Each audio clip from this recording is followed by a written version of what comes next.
આપ જોઈ રહ્યા છો વિશ્વાસની જમાવટ ન્યૂઝ ચેનલ।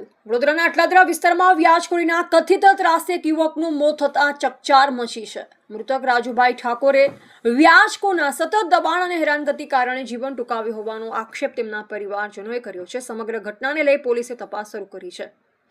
પરિવારના જણાવ્યા મુજબ આત્મહત્યા પહેલા રાજુભાઈ એક સુસાઇડ નોટ લખી, જેમાં માંજરપુર વિસ્તારમાં રહેતા મિહિર રામલાવત નામના વ્યક્તિ પર ગંભીર આક્ષેપો કરવામાં આવ્યા હોવાનું કહેવાય છે। પરિવારજનોનો દાવો છે કે રાજુભાઈએ 2 વર્ષ પહેલા ₹20,000ની રકમ ઉધાર લીધી અને ત્યારબાદ વ્યાજ સહિતની બાકી રકમ ચૂકવી દીધી હતી। તેમ છતાં આરોપી વધુ નાણાંની માંગણી કરી સતત દબાણ કરતો હતો।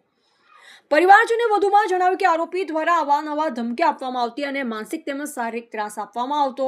આ સતત હેરાનગતિથી કંટાળી રાજુભાઈ ભારે તણાવમાં રહેતા હતા। ઘટનાથી દુઃખી થઈ 17 જૂનના રોજ રાજુભાઈએ ઝેરી દવા પી આત્મહત્યાનો પ્રયાસ કર્યો। ગંભીર હાલતમાં તેમને સારવાર માટે ગોત્રી હોસ્પિટલમાં દાખલ કરવામાં આવ્યા હતા, જ્યાં આઈસીયુમાં સારવાર દરમિયાન તેમનું મોત થયું હતું। ઘટનાની જાણ થતાં જ અટલાદરા પોલીસે સમગ્ર મામલે તપાસ હાથ ધરી છે।